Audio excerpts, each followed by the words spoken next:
새로운 일을 시작하거나 낯선 사람과 마주하고 또 낯선 환경에서 정착해야 할 때 모든 사람들은 엄청난 스트레스를 받게 됩니다. 어른들은, 인생을 좀 살아온 어른들은 이것을 삶의 현장 가운데서 직접 경험하면서 살았기에 제가 지금 무슨 얘기하고 있는 건지 여러분들 충분히 공감하실 수 있을 거예요. 여러분, 그러면 어린아이들은 이런 스트레스가 없을까요? 아니요, 그렇지 않죠. 어린아이들도 태어나는 순간부터 경험해 보지 못한 새로운 일들을 마주하는 거잖아요. 태어나고 그 다음에 엄마 젖을 빨고 이 세상 가운데서 어린아이 때 아무것도 못하고 그냥 잠자고 일어나고 먹고 싸고 이게 전부 다지만 그 아이들 입장에서 생각해 보면 이런 것들이 모두 처음 접하는 일들인 거죠. 아이들이 표현은 못하고 있지만 이런 일들 때문에 엄청나게 스트레스를 받고 있다. 그러면 아이들이 걸음마를 처음 시작할 때 한번 생각해 보십시오. 대소변을 가릴 때를 한번 생각해 보십시오. 친구를 사귈 때, 그리고 어린이집 유치원을 처음 갈 때, 학교를 처음 입학해서 들어갈 때, 여러분, 이 모든 일들이 아이들의 입장에서는 처음 경험하는 새로운 일들이라고요. 그래서 아이들 그 일들 가운데 엄청나게 스트레스를 받습니다. 여러분, 제가 기독교 교육 공부를 할 때 아이들이 받는 스트레스가 얼만큼인지 수치로 딱 눈에 확인할 수 있도록 그림으로 그려놓은 게 있었어요. 어른들이 받는 스트레스나 아이들이 받는 스트레스가 별반 다를 차이가 없을 정도로 아이들이 엄청나게 그런 일들을 접하면서 스트레스를 받고 있다는 것이죠.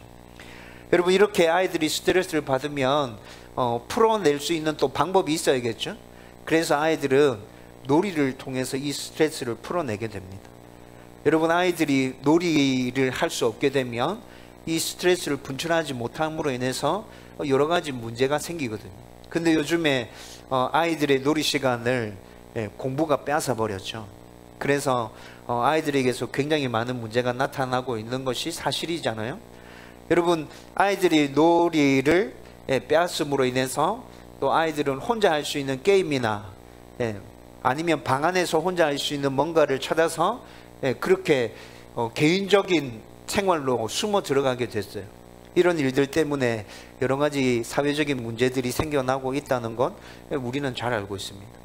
여러분, 어른들도 스트레스 받으면 나름대로 스트레스를 풀어내는 방법들이 있죠. 좋아하는 취미 생활을 하든지, 또 좋아하는 사람 만나서 수다를 떨든지, 아니면 뭐 음식으로 풀어내든지, 다양하게 쌓여있는 스트레스를 풀어내요. 그래서 아이들에게 쌓여있는 이 스트레스를 풀 수 있는 공간을 만들어 주는 것, 그런 방법들을 제공해 주는 건 굉장히 중요합니다. 제가 지금 무슨 얘기를 하고 싶으냐 하면 아이들 뿐만이 아니라 어른들, 이 세상에 살아가는 모든 사람들은 변화에 대해서, 또 낯선 상황과 낯선 사람들에 대해서 굉장히 힘들어하고 스트레스를 많이 받고 있다는 것이에요. 여러분, 그런데 우리에게 이런 어려움이 다가올 때 변하지 않고 흔들리지 않고 우리를 항상 꼭 붙들어 줄 수 있는 뭔가가 있다면 어떻게 될까요? 여러분, 그런 상황 가운데 우리가 놓인다 하더라도 그 힘들고 어려움들을 잘 이겨갈 수 있을까요? 변하지 않는, 흔들리지 않는 그런 것이 우리를 꼭 붙들어 주고 있다면, 우리가 낯선 사람을 만나고 낯선 환경 가운데서 살아가고 급격한 변화를 삶의 현장 가운데서 마주한다 할지라도 우리는 담담하게 그 모든 어려움들을 잘 이기고 견디면서 나갈 수 있을 거예요. 여러분, 오늘 우리가 함께 나눌 말씀은 사무엘이 부족 동맹 체제에서 왕정 체제로 나라 전체의 제도가 바뀐 이 급격한 변화의 상황에서 이스라엘 백성들에게 너희들이 이런 상황에서 꼭 붙들어야 할 것, 절대로 놓치지 말아야 할 것이 이것이다 라고 말씀해 주는 것에 대해서 여러분과 함께 말씀을 나누려고 합니다. 여러분, 이 말씀을 우리도 교훈 삼아서 오늘 사무엘이 이스라엘 백성들에게 얘기하고 있는 것을 우리 가슴 속에 잘 새기고 이것을 붙들고 있다면, 우리도 급격한 변화 가운데 놓일 때, 낯선 사람을 마주해야 할 때, 낯선 환경을 대해야 할 때 우리도 흔들리지 않고 담대함으로 이 세상 잘 살아갈 수 있게 될 거예요. 저와 여러분들 가운데 이런 은혜가 넘쳐나기를 주님의 이름으로 축원드립니다. 여러분, 먼저 오늘 말씀을 통해서 우리가 생각해야 할 것은 항상 하나님을 향한 새로운 마음을 품어야 한다는 것입니다. 다시 말씀드립니다. 항상 하나님을 향해서 새로운 마음을 품어야 합니다. 여러분, 성경에서 말씀하는 우리 하나님은 변함없으신 분으로 언제나 우리에게 신실하시며 선하시며 좋은 아버지 되신 분이십니다. 이렇게 하나님은 항상 한결같음으로 먼저 우리를 찾아오시고 다가오시는데, 우리는 머릿속으로는 하나님이 이런 분이라는 걸 잘 알고 있습니다. 하나님이 신실하신 분이지, 좋은 분이지, 나의 아버지가 되시지, 다 알고 있어요. 그렇지만 생각과 마음이 딱딱해져서 굳어져서 우리를 이렇게 찾아오신, 우리에게 다가오신 하나님을 소홀히 대할 때가 정말 많습니다. 그래서 제 모 교회 목사님이 자주 이런 얘기를 하셨어요. 우리의 이런 면들을 언급하면서 아이들에게 설교할 때 모 교회 목사님이 이런 이야기를 자주 하셨는데, 한번 예배 드릴 때 마음을 100번이라도 새롭게 해야 한다라고 아이들에게 계속 강조하셨어요. 여러분, 예배 드리다 보면 마음이 느슨해질 때 있죠. 나도 모르는 사이에 멍 때릴 때가 있어요. 아니면 여러 가지 근심되거나 걱정되는 일이 있을 때 나도 모르는 사이에 그 생각들이 나를 사로잡고 있는 것들을 여러분 경험하게 될 것입니다. 그렇게 우리의 집중력이 하나님을 떠나서 흐트러지고 있을 때 마음을 새롭게 해서 다시 하나님께 집중하고 예배 드려야 한다라고 가르친 거예요. 여러분, 예배를 한번 드릴 때 이런 과정을 100번이라도 반복하면서 온전한 예배를 드리기 위해서 몸부림쳐야 해. 제 모교 목사님이 아이들에게 항상 이렇게 가르쳤어요. 여러분, 아이들에게 주는 교훈이었지만 여러분, 이 교훈이 제 가슴속에 새겨졌어요. 그래, 예배 드릴 때 그렇게 예배 드려야지. 여러분, 만약에 이런 마음으로 여기에 모여있는 모든 성도님들이 하나님을 예배하고 있다면 우리 예배 가운데 어떤 일이 일어날 것 같아요? 성령이 임재하시는 강력한 예배, 여러분, 말뿐만이 아니라 직접 우리가 몸소 경험하는 그런 예배 드릴 수 있을까요? 네, 저는 확신하고 있어요. 우리가 모두가 온전히 하나님께 집중해서 100번이라도 마음을 바꿔가면서 그렇게 예배에 집중한다면 여기에서 예배 드리고 있는 모든 사람들이 하나님이 우리 예배 가운데 임재하신 것 같이 느낄 수 있다. 그 은혜 가운데 같이 들어갈 수 있고 그 성령의 강력한 역사 가운데 우리는 사로잡힐 수 있다. 여러분, 제 평생의 소원 한 가지 말해보라면 여러 가지가 있겠지만 우리 성도들과 함께 그런 예배 드리는 것, 여러분, 참 의미 있는 일이겠죠. 우리의 인생을 바꾸는 일이 될 수도 있을 거예요. 다음 교회에서 저와 여러분들이 드리는 모든 예배가 이런 예배가 되기를 주님의 이름으로 축원드립니다. 여러분, 그런데 예배뿐만이 아니라 우리의 모든 삶에서 우리는 하나님과 동행하면서 살아야 하는데 하나님을 잊고 살 때가 정말 많다는 것입니다. 우리가 삶의 모든 순간에 하나님을 온전하게 붙들고 의지하고 있다면 아무리 급격한 변화와 낯선 사람들과 낯선 환경 가운데 있을지라도 우리는 절대로 흔들리지 않고 담대하게 모든 상황들을 잘 대처하면서 그렇게 살아가게 될 거예요. 하나님을 온전히 의지하는 자에게 이런 담대함과 평안과 지혜를 주실 것이라고 성경에서도 계속 반복해서 말씀해 주고 있잖아요. 그래서 오늘 본문 말씀에서도 사무엘이 나라 전체가 새로운 체제로 전환하면서 혼란스러워하고 있는 이스라엘 백성들에게 다시 마음을 새롭게 함으로 하나님을 붙들라고 지금 권면하고 있는 것입니다. 여러분, 14절 말씀 보십시오. 사무엘은 백성들에게 오라, 우리가 길갈로 가서 나라를 새롭게 하자, 이렇게 말씀하고 있습니다. 여러분, 이 말은 길갈로 가서 지금까지의 부족 동맹 체제를 접고 사울을 왕으로 삼아서 본격적으로 왕정을 시작하면서 나라를 새롭게 하자, 지금 이 말을 하고 있는 거예요. 여러분, 그동안 이스라엘은 비록 사울을 왕으로 선출하기는 했지만 사울에 대한 일부 사람들의 반대로 말미암아서 왕위 즉위식을 치르지 못했어요. 따라서 나라는 왕정 체제가 아니라 여전히 부족 동맹 체제를 여전히 유지하고 있었거든요.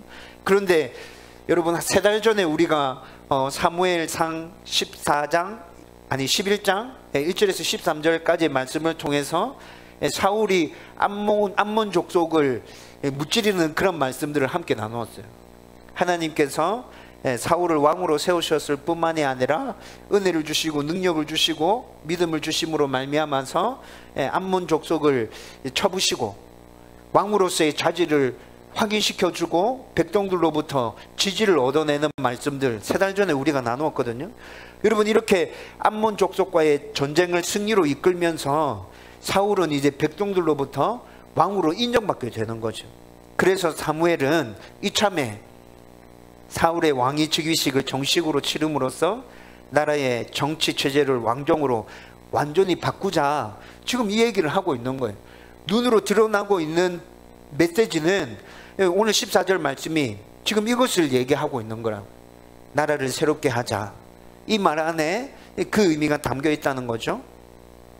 그런데 사무엘이 제안한 나라를 새롭게 하자라는 말 안에는 방금 우리가 살펴본 것처럼 눈에 드러나는 이런 의미도 있지만, 그보다 더 중요한 눈에 드러나지 않는 숨은 의미가 담겨져 있습니다.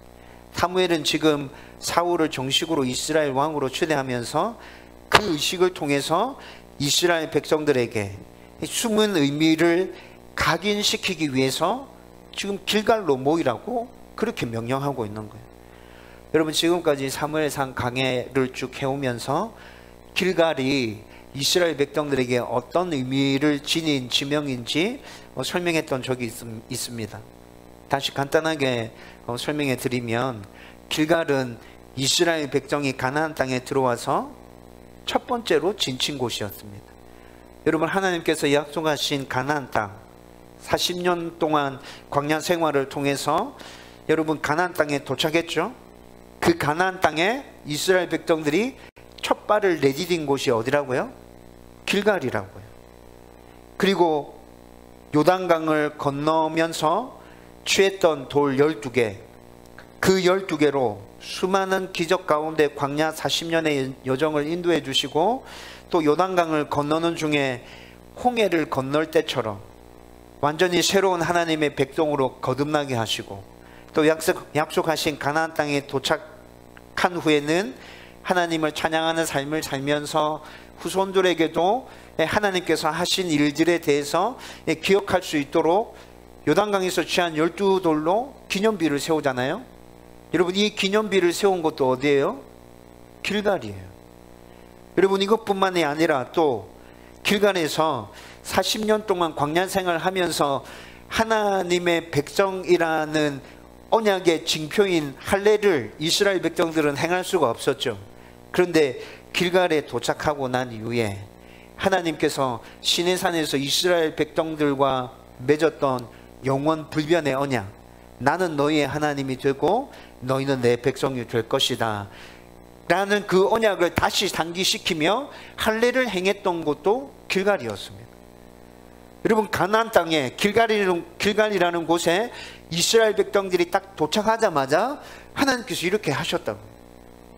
여러분, 이것뿐만이 아니라 왕정을 요구한 이스라엘 백성들의 그 부르짖음에 응답하셔서 사울을 하나님께서 기름 부어 왕으로 세우시죠.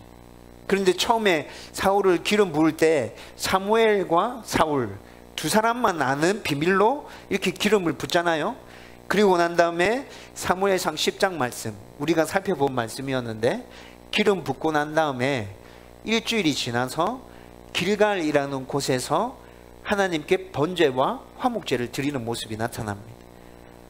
이스라엘 백성 중에 처음으로 왕이 세워지고 난 다음에 하나님께 그 왕이 제사를 첫 번째로 드린 것도 길갈이었어요. 여러분, 이렇게 길갈은 이스라엘 백성들에게 있어서 제의적으로 하나님 앞에 제사 드리는 그 의미에서 또 정치적으로 굉장히 중요한 의미를 담고 있는 곳이 바로 길갈이었습니다. 따라서 이런 의미를 가진 길갈로 사람들을 모아서 나라를 새롭게 하자라는 사무엘의 제안은 왕정을 시작하면서 다시 하나님과의 관계를 분명히 하고 새롭게 하고 확실히 붙들자라는 숨은 의미가 지금 이 말씀 안에 담겨져 있는 거예요. 눈에 보이는 첫 번째 의미는 뭐라 그랬어요? 사울 왕의 즉위식을 공식적으로 행하면서 왕정 체제로의 완전한 나라 체제 전환, 이것이 눈에 보이는 의미라 그랬죠. 두 번째, 이것보다도 더 중요한 눈에 드러나지 않는 의미는 하나님의 백성임을 기억하고 왕정 체제로 바뀔지라도 우리는 하나님을 붙들고 살아야 돼. 너희들의 마음을 새롭게 해야 돼. 체제가 바뀐다고 해서 이 사실을 절대 잊어버리면 안 돼. 여러분, 지금 사무엘은 이스라엘 백성들에게 이 메시지를 전달하고 싶은 거예요. 여러분, 계속해서 설명한 것인데 이스라엘의 체제가 부족 동맹에서 왕정으로 바뀌지만 이스라엘은 여전히 하나님께서 주인이시며 왕으로서 다스리시고 통치하시는 나라입니다. 따라서 이스라엘의 왕정은 세상 나라의 왕정과는 확연한 차이가 있고 이스라엘 백성들은 이를 잘 이해하고 온전히 받아들여야 했습니다. 우리나라가 시행하고 있는 왕정 체제는 이방 나라들이 하고 있는 왕정 체제와는 좀 달라. 이걸 이스라엘 백성들이 알고 있어야 된다고요. 여러분, 그러면 그들은 영원 복 가운데 거하면서 열방을 통치하는 나라로 우뚝 서게 될 것이라고 하나님께서 그렇게 약속해 주셨죠. 여러분, 그러나 이 사실을 잊어버리면 어떻게 된다 그랬어요? 망한다고 하나님께서 말씀하십니다. 니네들이 이 사실을 잊어버리는 순간 너희들은 망하게 될 거예요. 여러분, 이것은 이미 신명기 17장에서 나타나고 있는데 하나님께서 광야 생활 말미에 모세의 고별 설교를 통해서 왕정과 관련해서 이스라엘 백성들에게 이미 선포한 말씀이었습니다. 그리고 이 때만 나타났던 게 아니라 이스라엘 백성들이 사무엘에게 본격적으로 왕을 요구할 때 그때 다시 하나님께서 반복해서 이 말씀을 들려주었어요. 여러분, 다시 말하면 이런 모든 메시지가 무엇을 말해주고 있는 거예요? 체제가 중요한 것이 아니라, 나라의 체제가 중요한 것이 아니라 모든 상황 가운데서 하나님과의 관계가 중요하고, 따라서 사무엘은 왕정의 성공을 위하여서 하나님과의 바른 관계를 정립해야 한다고 지금 이스라엘 백성들에게 촉구하고 있는 거예요. 여러분, 이것은 누구든지 성경을 하나님의 말씀이라고 온전히 인정하고 있는 사람이라면 충분히 공감하고 당연히 받아들일 수 있는 메시지인 것이죠. 성경에서는 하나님은 만물의 창조자이시며 주인이시며 역사의 주관자이심을 선포하고 있습니다. 이런 하나님과의 바른 관계 정립 없이 어떻게 왕정이 성공하기를 바랄 수 있겠습니까? 하나님과의 바른 관계 정립 없이 우리가 하는 일이 어떻게 잘 되기를 바랄 수 있겠어요? 여러분, 그런데 우리가 여기서 붙들어야 할 것은 방금 살펴본 것이 이스라엘의 왕정에만 국한된 일이 아니라는 것이죠. 여러분, 하나님은 역사의 주관자이실 뿐만이 아니라 지금도 여전히 온 우주와 만물의 주인이시며 다스리고 통치하시는 분이십니다. 동서고금을 막론하고 세상에서 일어나는 일 중에서 하나님의 섭리와 개입 없이 일어나는 일들은 단 하나도 없었습니다. 앞으로도 단 하나도 하나님의 개입 없이 진행되는 일은 없을 것입니다. 그러므로 우리가 모든 일을 성공적으로 이루기 위해서는 무엇보다도 하나님과의 관계를 바르게 정립하는 일이 필요하죠. 다른 모든 것을 완벽하게 준비했다고 해도 하나님과의 관계가 바로 정립되지 않았다면 어떠한 일도 성공할 수가 없습니다. 설령 하나님 없이 어떠한 일을 진행해서 성공적으로 나아가고 있는 것처럼 보인다 할지라도 그 일은 결코 성공적으로 마무리되지 않을 거예요. 또 비록 인간이 보기에는 성공적으로 일이 잘 마무리됐는데 이렇게 생각하는 일도 있을 수 있겠지만, 여러분, 시간이 지나다 보면 내가 성공했다고 생각하는 그 일로 말미암아서 나에게 더 힘들고 어려운 문제가 찾아오게 될 겁니다. 그래서 진정한 성공은 하나님이 인정하는 성공이어야 하는데, 그러기 위해서 하나님과의 관계가 바로 정립되어지는 것이 제일 중요하다는 거예요. 여러분, 이런 관점에서 우리는 늘 마음을 새롭게 해야 합니다. 하루를 시작하고 또 잠자리에 들 때 하나님이 나의 주인이심을 인정하고 선포해야 합니다. 그리고 순간순간 지금도 여전히 나 자신과 우리 가족들과 직장과 생업과 우리 교회를 하나님이 주인 되어 주셔서 다스리고 통치하고 있다고 진심으로 고백해야 합니다. 또 고백할 뿐만이 아니라 이 고백에 합당하게 하나님의 말씀에 순종하는 삶을 살기 위해서 우리는 삶의 현장 가운데서 치열하게 몸부림치면서 살아가야 합니다. 이 부분에 있어서 우리는 항상 마음을 새롭게 해야 한다는 것입니다. 저와 여러분들이 매일 새로운 마음으로 하나님을 주인으로 고백하고 행복하게 동행하기를 주님의 이름으로 축원드립니다. 여러분, 이제 이렇게 늘 마음을 새로운 마음으로 하나님을 우리의 주인으로 고백하고 인정하며 순종하는 삶을 살기 위해서 하나님과의 바른 관계를 정확하고 분명하게 정립할 수 있는 우리의 길갈이 어디인지에 대해서 한번 생각해 보십시다. 여러분, 우리가 믿는 하나님의 속성 가운데 하나님의 무소부재라는 것이 있습니다. 여러분, 이 말은 하나님은 언제 어디나 계신다는 말이죠. 무소부재, 안 계신 곳 없다. 언제 어디나 시간과 공간을 초월해서 모든 곳에 하나님 다 계신다. 이 하나님의 속성을 무소부재라고 얘기합니다. 그렇다면 하나님과의 바른 관계를 정립하기 위해서 특별한 장소가 필요합니까? 하나님 모든 곳에 다 계신다며. 하나님 시간을 초월해서 모든 곳에, 공간을 초월해서 모든 곳에 다 계신다면 하나님과의 바른 관계를 정립하기 위해서 특별한 곳은 필요 없을 것 같은데, 여러분, 이렇게 의문이 생길 수 있어요. 제가 여러분에게 자주 삶의 모든 순간이 하나님께 올려드리는 예배이며, 또 우리는 모든 순간에 하나님과 대화할 수 있다, 그런 삶을 살기 위해서 노력해야 된다, 여러분 이렇게 말씀드렸죠. 여러분, 제가 여러분들에게 말씀드린 이것의 전제도 하나님은 언제 어디나 모든 곳에 계시기에 우리의 예배와 기도를 다 보고 듣고 계시고, 따라서 언제 어디서나 마음을 다해서 하나님을 예배하고 기도하면 된다라는 것이었습니다. 그러면 하나님과의 바른 관계를 정립하기 위해서 특별한 장소는 필요하지 않은 것 같습니다. 그냥 우리가 살아가는 모든 삶의 현장 가운데서 모든 곳에서 모든 시간에 하나님이 나의 주인이심을 인정하고 하나님의 말씀에 순종하기 위해서 몸부림치면서 그렇게 살아가면 될 것 같아요. 그렇죠? 그런데 문제가 뭐예요? 문제는 우리는 모든 순간 모든 곳에서 이렇게 살아가는 것이 힘든 존재라는 것입니다. 보통 우리는 타성에 젖는다 라는 말을 자주 사용하는데, 이 말의 뜻이 뭐죠?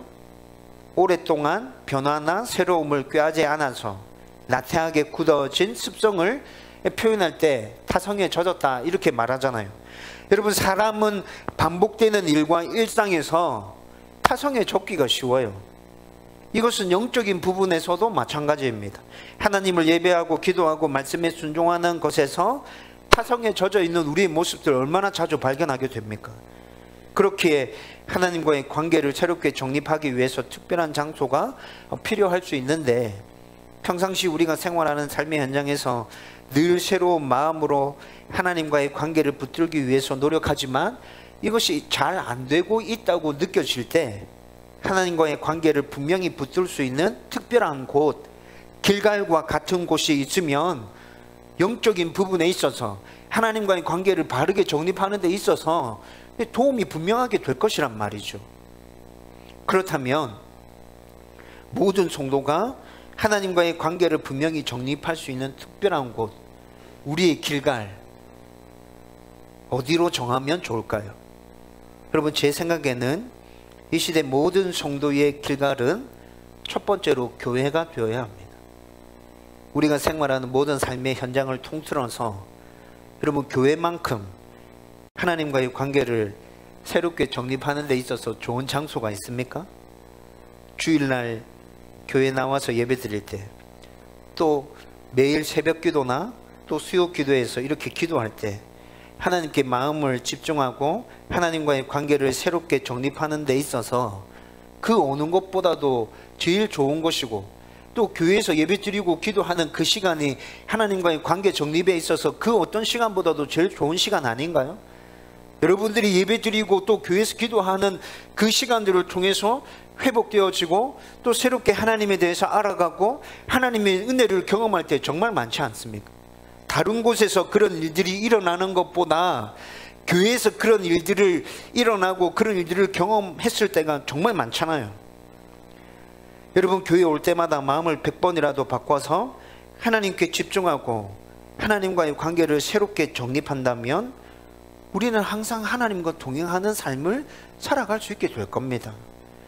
그러므로 교회에 오면 나의 상황과 나의 기분과 내가 당면하고 있는 모든 상황들을 다 떠나서 의지적으로 무조건 하나님이 나의 주인이시며 나를 다스리고 통치하고 있음에 대해서 고백하고 선포하십시오. 예배드리러 나와서 기도하러 왔을 때 자리에 처음 앉아서 하는 일은 항상 이것이 먼저 되어야 합니다. 하나님은 나의 주인이십니다. 나를 다스리시고 통치하십니다. 여러분, 그리고 난 후에는 하나님께 복종할 마음들을 가지고 온전히 예배할 진실한 마음들을 그대로 고백해서 하나님께 올려드리십시오.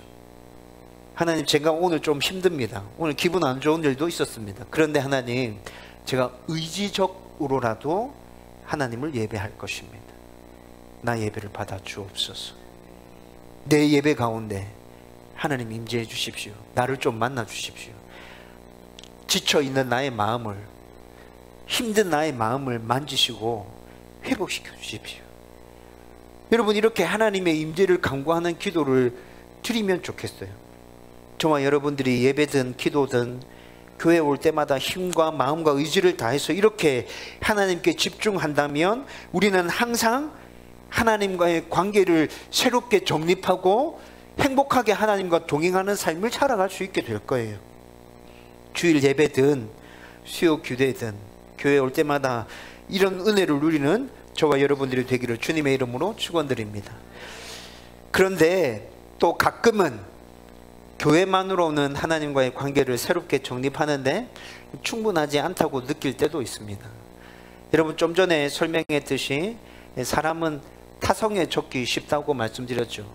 일주일에 한두 번 오는 교회마저도 타성에 젖어서 아무리 애를 쓰고 발버둥 쳐도 우리의 마음과 생각이 하나님께 잘 집중되지 않을 때도 있습니다. 여러분, 제가 이런 일들을 경험했었거든요. 개척하고 1년 정도 명절과 휴가 때를 포함해서 한 7, 8일 정도 교회 나오지 않았고, 이 날을 제외하고 거의 360일 정도 교회 매일 출근했었습니다. 교회 매일 나오면 제가 제일 먼저 하는 일들은 항상 기도하고 큐티하고 또 성경 읽고 이렇게 하는 것이 교회 나오면 제가 먼저 하는 일이라고 말씀드렸죠. 고정된 일과예요. 오늘 아침에도 그렇게 했죠. 여러분, 그런데 가끔은 로봇처럼 기계적으로 움직이고 있는 저를 발견할 때가 있었어요. 매일 교회 와서 기도하고 큐티하고 성경 읽고 하는데 아무 생각 없이 반복되는 그냥 기계 같은 느낌? 여러분, 그런 느낌을 종종 받다가 어느 날 큐티하다가 기도하기 위해서 한적한 곳을 찾아가시는 예수님에 대해서 깊이 묵상하게 됐습니다.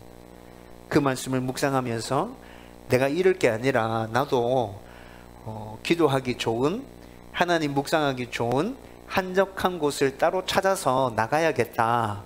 여러분, 이런 생각이 들었죠. 그래서 그때부터 월요일마다 교회를 떠나서 기도하고 묵상하고 또 생각하기 좋은 것을 찾아서 나서기 시작했어요.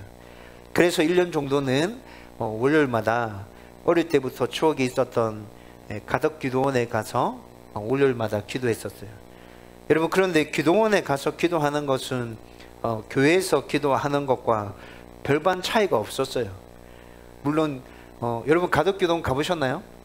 가덕기도원 가는 길이 바닷가를 끼고 이렇게 쭉 걸어가는 길이거든요. 제가 어릴 때는 1시간 정도 걸어가야 됐었는데 지금은 들어가는 곳까지 길이 잘 뚫려져 가지고 한 20분 정도 걸어갑니다.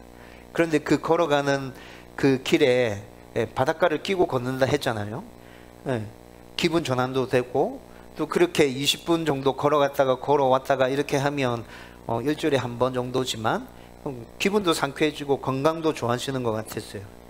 여러분, 그런데 기도원 예배당에서 기도하는 것은 교회에서 기도하는 것과 비슷하겠죠? 비슷했어요.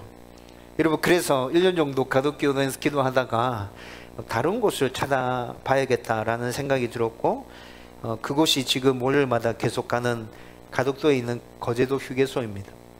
여러분, 이번 주에도 그곳에 갔다 왔었는데 거제도 휴게소 정자가 있는 곳까지 걸어가 보면 전망이 정말 좋아요. 벤치가 있는데 그곳에 앉아서 찬양을 들으면서 바다를 내려다보면서 기도하기도 좋고, 또 말씀을 깊이 묵상하기도 좋고, 가끔씩 책을 읽을 때도 있습니다. 그곳에 앉아서. 또 고민스러운 여러 가지 일들이 있을 때 그곳에 앉아서 그냥 하나님께 질문하면서 깊이 생각하기도 합니다. 이렇게 하나님과 함께 시간 보내기에 정말 좋은 곳이 그곳이더라고요. 그래서 월요일마다 그곳을 계속 찾아갑니다. 여러분도 자주 가진 않는다고 해도 이런 곳이 있다면, 여러분 1년에 몇 차례 들러서 하나님과의 관계를 새롭게 정립하는데 도움이 되겠구나 생각이 드세요? 이런 곳이 있으면 분명히 도움이 되겠죠. 여러분, 제가 여러분들에게 말씀드리고 싶은 건, 교회에 나와서 하나님과의 관계를 정립하는 그 시간 최우선으로 설정해서 거기에 마음을 쏟고, 때로 그것이 잘 안 되면 이렇게 나만의 개인적인 공간을 만들어서 그곳에 가서 하나님과 깊이 대화하고 하나님을 깊이 생각하고 또 하나님의 말씀을 다시 붙드는 그런 시간들을 가지면 우리는 하나님과의 바른 관계를 정립해서 충분히 하나님과 동행하는 삶들을 살아갈 수 있다는 것입니다. 저와 여러분들이 이런 장소를 찾고 그렇게 몸부림치면서 정말 하나님과의 바른 관계에 정립된 그 상태에서 하나님의 백성으로 이 땅 가운데서 살아갈 수 있기를 주님의 이름으로 축원드립니다. 여러분, 이제 말씀을 결론 지으면서 이렇게 했을 때 어떤 일이 일어났는지를 한번 살펴보고 마무리 지으려고 합니다. 여러분, 15절 말씀을 보면 길갈에 모여서 정식으로 사울을 왕으로 추대하면서 화목제를 드린 이스라엘 백성들은 그곳에 기쁨이 넘쳐났다고 말을 하고 있습니다. 여러분, 우리가 레위기 말씀을 나눌 때 살펴보았는데 화목제는 하나님께 감사의 제사를 드리는 것이며, 또 화목제 제사를 드리고 난 다음에는 그 감사와 그 기쁨을 성도들과 함께 나누는 제사라고 말씀드렸죠.